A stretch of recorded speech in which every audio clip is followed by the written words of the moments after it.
T G, മൂന്നാം നരേന്ദ്രമോദി സർക്കാർ ഇപ്പോൾ കുറച്ച് മാസങ്ങൾ പിന്നിട്ടിരിക്കുകയാണ്. ഇപ്പോൾ നരേന്ദ്രമോദിയുടെ കഴിഞ്ഞ 2 സർക്കാരുകളിൽ നിന്ന് മോദിയുടെ മന്ത്രിസഭയ്ക്കും അല്ലെങ്കിൽ സർക്കാരിനുമുള്ള മാറ്റങ്ങൾ, എന്തെങ്കിലും വ്യത്യാസങ്ങൾ വന്നിട്ടുണ്ടോ? അതായത് കൂട്ടുകക്ഷി ഭരണമായതുകൊണ്ട് എന്തെങ്കിലും ഒരു മാറ്റം നരേന്ദ്രമോദിക്ക് വന്നിട്ടുണ്ടോ? ഇപ്പോൾ രാഹുൽ ഗാന്ധിയൊക്കെ പറയുന്നത് നരേന്ദ്രമോദി ആകെ തകർന്നു പോയി എന്നൊക്കെയാണ് രാഹുൽ ഗാന്ധി പറയുന്നത്. നരേന്ദ്രമോദിയെ തകർത്തു, മാനസികമായി ഇല്ലാതാക്കി എന്നാണ് രാഹുൽ ഗാന്ധി പറഞ്ഞത്.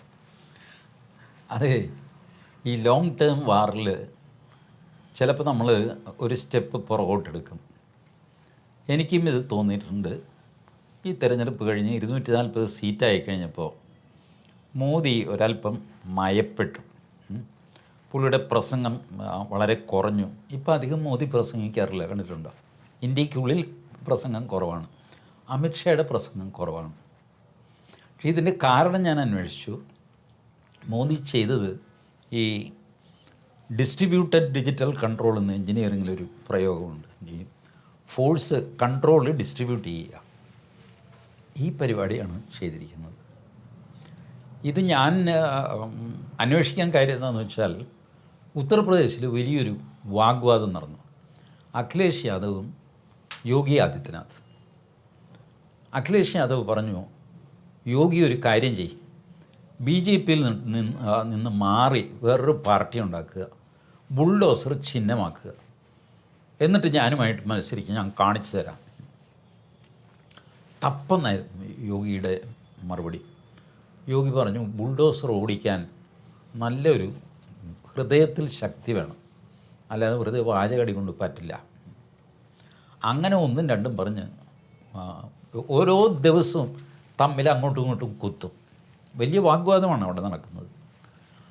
അപ്പോൾ അതിൽ ഫൈനൽ കമൻ്റായിട്ട് യോഗി പറഞ്ഞു, എടാ, യാദവ് ആകണമെങ്കിൽ മോഹൻ യാദവ് ആകണം, അഖിലേഷ് യാദവ് ആകരുത് എന്ന് പറഞ്ഞു.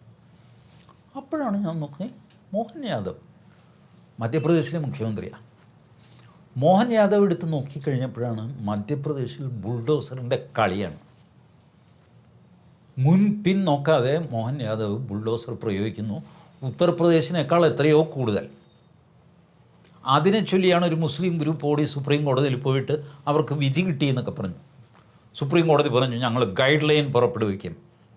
വാസ്തവത്തിൽ സുപ്രീം കോടതി നടന്നത് എന്താണെന്നറിയാമോ? ഇവർ പോയി കഴിഞ്ഞപ്പോൾ സുപ്രീം കോടതി പറഞ്ഞു, 2 തരം ഡിമോളിഷനുണ്ട്. ഭാരതത്തിൽ 2 തരം ഡിമോളിഷൻ നടക്കുന്നുണ്ട്. ഒന്ന്, ഇല്ലീഗൽ സ്ട്രക്ചർ. നിങ്ങളുടേതല്ലാത്ത ഭൂമിയിൽ കോർപ്പറേഷൻ്റെയോ പഞ്ചായത്തിൻ്റെയോ അനുമതിയല്ലാതെ നിങ്ങൾ കെട്ടിടം വെച്ചിട്ട് നിങ്ങളുടെ ഗുണ്ടാപ്പടയും വെച്ച് അവിടെ വാഴുക.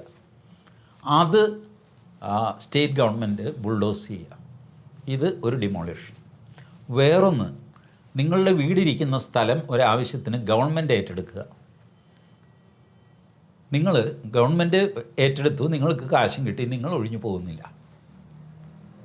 അങ്ങനെ ഒരു പ്രശ്നം. കാരണം ഇത് ഡിമോളിഷ് ചെയ്തിട്ട് വേണം ഗവൺമെൻറ്റിന് റോഡിന് വീതി കൂട്ടാൻ. ഡിമോളിഷ് ചെയ്യാൻ ഇയാൾ ഇറങ്ങി തരണ്ടേ? അവസാനം അവിടെ ബുൾഡോസർ പ്രയോഗിക്കണം. ആ പ്രയോഗത്തിന് ഞങ്ങളൊരു ഗൈഡ് ലൈൻ ഉണ്ടാക്കാം. നിയമപരമായി നിങ്ങൾ വെച്ച വീട്ടിൽ നിങ്ങൾ താമസിക്കുന്നു, ഭൂമി അക്വയർ ചെയ്തിരിക്കുന്നു, അല്ലെങ്കിൽ മറ്റേതെങ്കിലും രീതിയിൽ കോർപ്പറേഷൻ്റെയോ ഗവൺമെൻറ് ഓഫ് ഇന്ത്യയുടെയോ ഡിഫൻസിൻ്റെയോ ആവശ്യത്തിനൊക്കെ ആയിട്ട് ബിൽഡിങ് വിട്ടുകൊടുക്കേണ്ടി വരുന്നു. നിങ്ങൾ താളം ചവിട്ടി ഇങ്ങനെ തരാം മാറിത്തരാം എന്നൊക്കെ ഈ കുഞ്ഞുകുട്ടി വരാനെടുത്ത് വെളിക്കളയാൻ പറ്റുമോ? വലിയ പ്രശ്നമല്ലേ ഇത്? അങ്ങനെ ഒരു ഹ്യൂമൻ ഇഷ്യൂ ഉണ്ടാക്കിയിട്ട് പൈസയും പോക്കറ്റിലായി, താമസവും മാറിയിട്ടില്ല, ഇങ്ങനെയൊക്കെ ചെയ്യുന്നവർ. അപ്പോൾ അവർക്ക് വേണ്ടി ഞങ്ങളൊരു ഗൈഡ് ലൈൻ, 30 ദിവസത്തെ നോട്ടീസ് കൊടുക്കണം, അത് കഴിഞ്ഞിട്ട് ജില്ലാ കളക്ടർ സ്ഥലം പരിശോധിക്കണം, അത് തന്നെയാണെന്ന് ഉറപ്പ് വരുത്തണം, അവരോട് സംസാരിക്കണം, ഇങ്ങനെയൊക്കെ ഗൈഡ് ലൈൻ സുപ്രീം കോടതിയിൽ വരും. മറ്റേ ഇല്ലീഗൽ കൺസ്ട്രക്ഷൻ ഈ യാതൊരു അളവുമില്ല, അത് ചുമ്മാ ബുൾഡോസർ കൊണ്ടുപോയി ഇടിച്ച് കളയാം. ഇതാണ് മോദി ചെയ്യുന്നത്. മോഹൻ യാദവ് ചെയ്യുന്നതും അതാണ്. മോഹൻ യാദവ് എന്ത് ചെയ്തു? ഒരു 2.5 ഏക്കർ സ്ഥലം ഇവർ പേരിടുമല്ലോ, ഈദ്ഗാ മൈതാനം എന്നൊക്കെ നിസ്കരിക്കാൻ, അതിന് വലിയൊരു കവാടമൊക്കെ പണിഞ്ഞ് ചന്ദ്രക്കല 786 അങ്ങനൊരു സംഖ്യയില്ലേ, അതെന്താണെന്ന് ആർക്കും അറിയില്ല, പക്ഷേ 786 അതൊക്കെ കൊത്തുപണിയൊക്കെ ചെയ്ത് എല്ലാം കൂടെ പറിച്ച് ദൂരെ കളഞ്ഞു ബുൾഡോസർ കൊണ്ടുപോയിട്ട്. അതേ തുടർന്നാണ് ഇവർ ഈ ഇവിടെ സുപ്രീം കോടതിയിൽ പോകുന്നത്. വാസ്തവത്തിൽ ഉത്തർപ്രദേശിലെ ആൾക്കാരല്ല പോകുന്നത്, മധ്യപ്രദേശിലെ ആൾക്കാരാണ് പോകുന്നത്. അപ്പോൾ ഉത്തർപ്രദേശിൽ യോഗിയാണ് നരേന്ദ്രമോദി, മധ്യപ്രദേശിൽ മോഹൻ യാദവാണ് നരേന്ദ്രമോദി.